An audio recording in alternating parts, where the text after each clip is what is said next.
Hi friends, இன்னைக்கு ரொம்பவே crispy and டேஸ்டியான சிக்கன் கீமா சமோசா எப்படி செய்கிறதுன்னு பார்க்கலாமா? நம்ம சேனலை இப்போ தான் ஃபஸ்ட் டைம் பார்க்குறீங்கன்னா சப்ஸ்கிரைப் பண்ணிக்கோங்க. இது போல் சூப்பரான வீடியோஸ் உங்களை தேடி வந்துக்கிட்டே இருக்கும். வாங்க வீடியோக்குள்ளே போகலாம். நான் இன்றைக்கி 300 கிராம் சிக்கன் கீமா எடுத்திருக்கேன். உங்களுக்கு மட்டன் வேணுனாலும் மட்டன் எடுத்துக்கலாம். அது கூட 300 கிராம்ஸ் ஆனியன் எடுத்திருக்கேன். ஆனியனை ஃபஸ்ட்டு நல்லா குட்டி குட்டியாக சாப் பண்ணி எடுத்து வச்சுக்கலாம். உங்களுக்கு சிக்கன் நிறைய வேணும்னா ஆனியனை கம்மி பண்ணிக்கலாம். நான் அதனால் இன்றைக்கி 300 கிராம்ஸ் தான் எடுத்திருக்கேன். நல்லா தின் ஸ்லைசஸாக சாப் பண்ணி எடுத்து வச்சுக்கலாம். கூடவே ஒரு கைப்பிடி அளவுக்கு கொத்தமல்லி எடுத்திருக்கேன். அதையும் நல்லா குட்டி குட்டியாக நம்ம சாப் பண்ணி எடுத்து வச்சுக்கலாம். உங்களுக்கு நான்வெஜ் வேண்டாம்னு நினைக்கிறீங்கன்னா கொஞ்சமாக கேரட், கேபேஜ், பச்சை பட்டாணி இதையும் நம்ம குட்டி குட்டியாக சாப் பண்ணி எடுத்து வச்சு போட்டுக்கலாம். சிக்கன் போடுற பதிலாக நம்ம இந்த மாதிரி வெஜிடபிள்ஸை ஆட் பண்ணிக்கலாம்.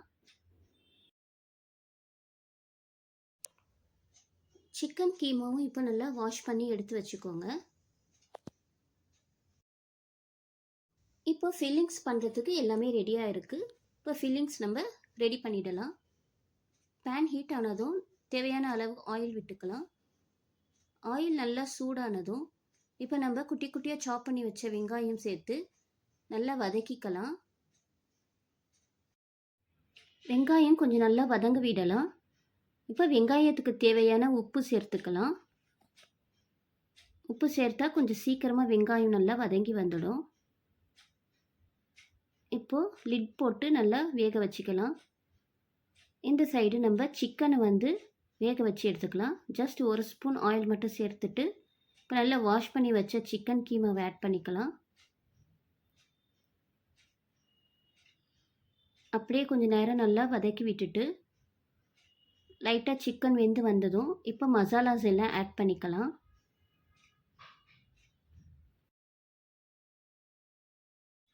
½ டீஸ்பூன் மஞ்சள் தூள், 1 டீஸ்பூன் காஷ்மீர் மிளகாய் தூள் சேர்த்துருக்கேன். நீங்கள் நார்மல் மிளகாய் தூள் கூட சேர்த்துக்கலாம், உங்களுக்கு காரத்துக்கு ஏற்ற மாதிரி. ½ டீஸ்பூன் கரம் மசாலா ஆட் பண்ணியிருக்கேன். இப்போ சிக்கனுக்கு தேவையான உப்பும் ஆட் பண்ணிக்கலாம். இது நல்லா சிக்கனோடு நல்லா மிக்ஸ் ஆகி வரட்டும். தண்ணியும் நல்லா அதில் வற்றி வரட்டும். இப்போ வெங்காயம் நல்லா வதங்கி வந்துடுச்சு. இப்போ 1 டேபிள் ஸ்பூன் இஞ்சி பூண்டு பேஸ்ட் ஆட் பண்ணி நல்லா வதக்கி விட்டுக்கலாம். நல்லா வெங்காயத்தோடு நல்லா மிக்ஸ் ஆனதுக்கப்புறம் சிக்கன் வேக வச்சதை இதோட ஆட் பண்ணிக்கலாம். நல்லா தண்ணியெல்லாம் வற்றி நல்லா வெந்து வந்திருக்கு பாருங்கள். இப்போ இதை அந்த ஆனியனோடு சேர்த்து நல்லா மிக்ஸ் பண்ணி விட்டுக்கலாம். இந்த ஆனியனோட நல்லா இந்த சிக்கன் நல்லா கூட்டாகி வரட்டும். நல்லா வெங்காயமும் சிக்கனும் மிக்ஸ் ஆனதுக்கப்புறமா இப்போ நம்ம கட் பண்ணி வச்ச கொத்தமல்லியை சேர்த்துக்கலாம். நல்லா ஃப்ளேவர்ஃபுல்லாக இருக்கும். நல்லா இதையும் போட்டு நல்லா மிக்ஸ் பண்ணி விட்டுடலாம். நல்லா மிக்ஸ் பண்ணி விட்டு இப்போது இதை கொஞ்சம் நேரம் கூல் டவுன் பண்ண வச்சிடலாம். ஸ்டஃபிங்ஸ் ஆறுனதும் நம்ம சமோசா ஷீட்குள்ளே வச்சு ஃபிக்ஸ் பண்ணிக்கலாம். நான் ரெடிமேட் சமோசா ஷீட் தான் நான் யூஸ் பண்ணுறேன். நீங்கள் ஹோம்மேடாக கூட வச்சுருந்தீங்கன்னா அது கூட யூஸ் பண்ணிக்கோங்க. சமோசா ஸ்டிக் பண்ணுறதுக்காக இப்போது ஒரு பவுலில் கொஞ்சமாக மைதா ஆர் கோதுமை மாவு இது வேணாலும் யூஸ் பண்ணிக்கலாம். அது கூட கொஞ்சமாக தண்ணி சேர்த்து ஒரு பேஸ்ட்டு போல் ரெடி பண்ணி வச்சுக்கோங்க. இப்போ எல்லாமே ரெடியாக இருக்குது. ஸ்டஃபிங் ரெடியாக இருக்குது. ஸ்டஃபிங் ஆறுனதும் ½ லெமன் அதில் சேர்த்துக்கலாம். நல்லா டேஸ்ட்டு நல்லா என்ஹான்ஸ் பண்ணி கொடுக்கும். இப்போ எல்லாத்தையும் ரெடியாக எடுத்து வச்சுக்கலாம். சமோசா ஷீட்டு, அந்த பேஸ்ட்டு, அதுக்கப்புறம் ஸ்டஃபிங். இப்போது சமோசா ஷீட்டை நம்ம ஃபோல்டு பண்ணி பாக்கெட் போல் ரெடி பண்ணிக்கலாம். நான் எப்படி வீடியோவில் பண்ணியிருக்கேனோ அதே மாதிரி பண்ணிக்கோங்க. இப்போ அந்த பாக்கெட்டில் நம்ம இந்த ஸ்டஃபிங்கை ஃபில் பண்ணிக்கலாம். கொஞ்சமாக எடுத்து ஃபில் பண்ணிக்கலாம். ரொம்ப வச்சுட்டு அது நம்மளால் மடிக்க முடியாது. ஸோ கொஞ்சமாக வச்சு அதை ஃபோல்டு பண்ணிக்கலாம். இப்போது நான் எப்படி வீடியோவில் காமிக்கிறேனோ அதே மாதிரி மடிச்சுக்கோங்க. மடிச்சுட்டு அந்த சைடு கார்னர்ஸ் எல்லாம் அந்த மைதா பேஸ்ட் வச்சு நம்ம ஒட்டிக்கலாம். அது நல்லா ஸ்டிக் ஆகிடும். நீங்கள் பிரிஞ்சு வந்துடும்னு பயப்பட வேண்டாம், அது நல்லா ஸ்டிக் ஆகிடும்.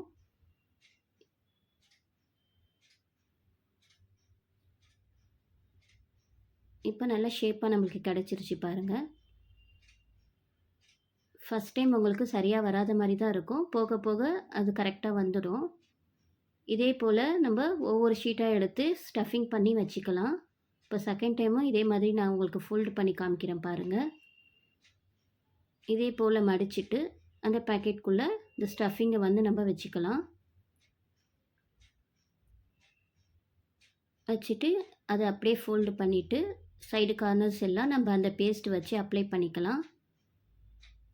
அவ்வளோதான், ரொம்ப ஈஸி தான். நீங்கள் ஒரு 2-3 தடவை பண்ணும்போதே உங்களுக்கு ஈஸியாக வந்துடும். அவ்வளோ ஒன்றும் பெரிய கஷ்டமான வேலை இல்லை, ரொம்ப ஈஸி தான். ஸ்டஃபிங் ரெடி பண்ணிட்டா போதும். இந்த சமோசா ஷீட் இருந்தால் டக்கு டக்கு நம்ம அப்படியே பேக் பண்ணி வச்சுக்கலாம். இதை அப்படியே நம்ம ஃப்ரீசரில் கூட ஸ்டோர் பண்ணிக்கலாம். இந்த மாதிரி பேக்கெட் ரெடி பண்ணிவிட்டு பாருங்கள், நல்ல ஷேப்பாக அழகாக வந்திருக்கு. ஸோ இதே மாதிரியே நீங்களும் ட்ரை பண்ணி பாருங்கள். நானும் இதே போல் எல்லாத்தையும் நான் மடித்து எடுத்து வச்சுக்க போகிறேன்.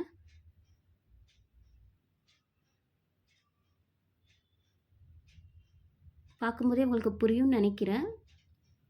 2 ஃபோல்டு தான், இந்த சைடு மடிச்சிட்டு உள்ளே வச்சுட்டு இந்த மேலே உள்ளதை அப்படியே நம்ம ஃபோல்டு பண்ணிவிட்டு 2 பக்கமும் அப்ளை பண்ணிக்க வேண்டியதான் பேஸ்ட்டை. ரொம்ப ஈஸி தான் செய்கிறதுக்கு.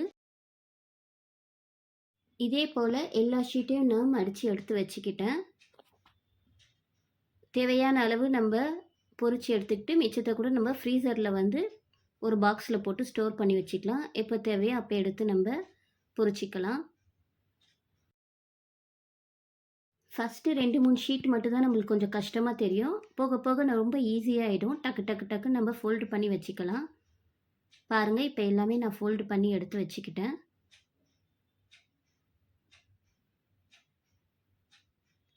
இப்போ நம்ம ஃப்ரை பண்ணிட வேண்டியது தான்.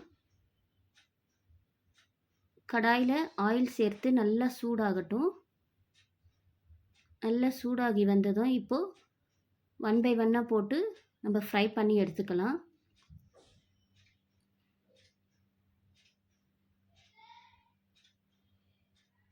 நல்லா ஆயிலில் சேர்த்ததும் அதோட ஃப்ளேவர் நல்லா வருது, சிக்கனோட ஃப்ளேவரு.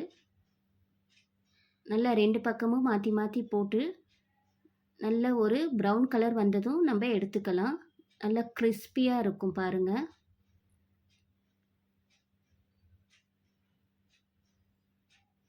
நல்ல ப்ரௌனாக சூப்பராக வந்துடுச்சு. இப்போ எடுத்துக்கலாம் நம்ம இந்த ஸ்டேஜில். நல்ல கோல்டன் ப்ரௌனில் பார்க்கவே ரொம்ப டெம்டிங்காக இருக்குது பாருங்கள். நல்லா டேஸ்டியாகவும் இருந்தது. ஸோ நீங்களும் இதே மாதிரி ட்ரை பண்ணி பாருங்கள். நம்மளோட ஸ்டஃபிங்ஸ் எதுவுமே எண்ணெயில் பிரிஞ்சு விடவே இல்லை பாருங்கள்.